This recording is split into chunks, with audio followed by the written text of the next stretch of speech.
கிறிஸ்துவுக்குள் அன்பான தேவ பிள்ளைகளே, ஆண்டவரும் இரட்சகருமாயிருக்கிற இயேசு கிறிஸ்துவின் நாமத்தில் என் அன்பார்ந்த வாழ்த்துக்கள்.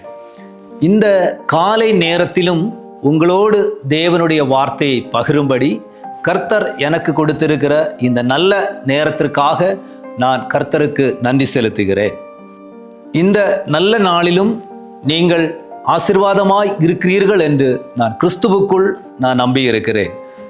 இந்த நாளிலும் கூட கர்த்தர் உங்களோடு பேசும்படி எனக்கு கொடுத்திருக்கிற வார்த்தை, நாற்றமடைந்த இடத்திலும் கர்த்தர் உனக்காக பேசுவார் என்பது குறித்து நான் உங்களிடத்தில் பேச விரும்புகிறேன். யோவான் எழுதின சுவிசேஷம் 11ஆம் அதிகாரம் அதன் 39வது வசனம். இயேசு கல்லை எடுத்து போடுங்கள் என்றார். மரித்தோனுடைய சகோதரியாகிய மார்த்தாள் அவரை நோக்கி, ஆண்டவரே, இப்பொழுது நாருமே 4 நாள் ஆயிற்றே என்றாள். இந்த வேத பகுதியை நாம் வாசிக்கும் போது லாசருவின் சகோதரியாயிருக்கிற மார்த்தாள் இயேசுவோடு கூட பேசும் பொழுது, லாசர் வியாதியா இருக்கிற போது அவருக்கு வரக்கூடிய சூழ்நிலை அங்கே உருவாகவில்லை.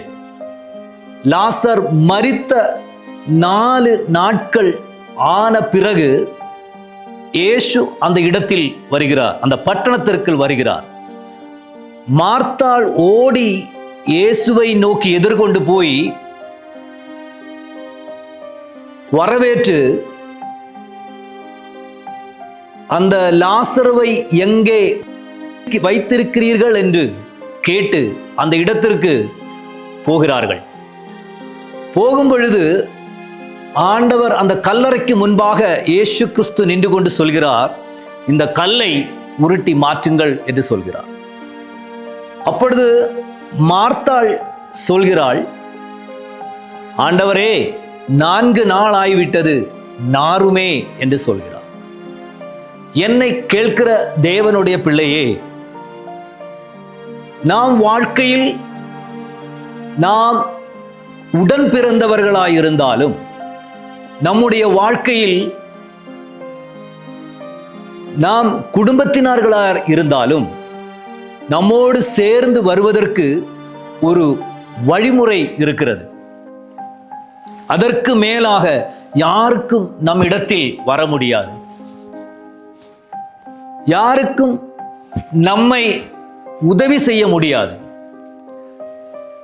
சில வாழ்க்கையை பார்த்தீங்கன்னா, நாற்றம் வைத்தது என்று சொல்லி குடும்பத்தினர்களே உதறி விடுகிறார்கள். இங்கே லாசருவின் சகோதரியாயிருக்கிற மார்த்தாள் இயேசுவை பார்த்து சொல்கிறாள், நாற்றம் அடைந்தது என்று சொல்கிறார். ஆனால் என் கர்த்தர் அவளை பார்த்து சொல்கிறாள், அந்த கல்லை உருட்டி மாற்றுங்கள் என்று. இன்று என் வார்த்தையை நீங்கள் கேட்கும்போது உங்களுடைய வாழ்க்கையிலும் நாற்றம் அடைந்த ஏதாவது சூழ்நிலையை சுட்டி காட்டி உங்களை வேதனைப்படுத்தி உங்களை தனிமைப்படுத்துகிறார்களா? அந்த தனிமைப்படுத்துகிற, அந்த நாற்றம் வைத்திருக்கிற, உங்களை ஒதுக்கப்படுகிற அந்த இடத்தில் கூட என் ஆண்டவர் உனக்காக இறங்கி வந்து உன்னை உயர்ப்பிக்க அவர் வல்லவராய் இருக்கிறார்.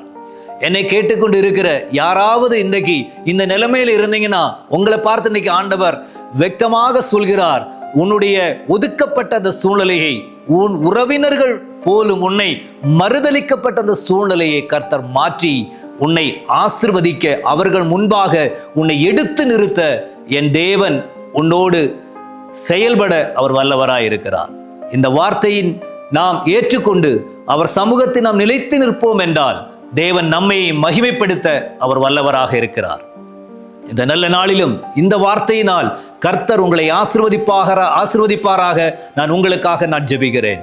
எங்க நல்ல ஆண்டவரே, இந்த நல்ல நேரத்திற்காக நான் ஜெபிக்கிறேன். அப்பா ஆண்டவரே, இந்த வார்த்தையை கேட்ட உமது பிள்ளைகளை ஆண்டவரே, வெட்கப்பட்ட அந்த இடத்தில், ஒதுக்கப்பட்ட அந்த இடத்தில் என் தேவனுடைய வல்லமை இறங்கி அவர்களை ஆசீர்வாதத்தோடு நிறுத்தும்படிக்காக ஜெபிக்கிறேன். இயேசுவின் நாமத்தில் எங்கள் பிதாவே, ஆமென். God bless you.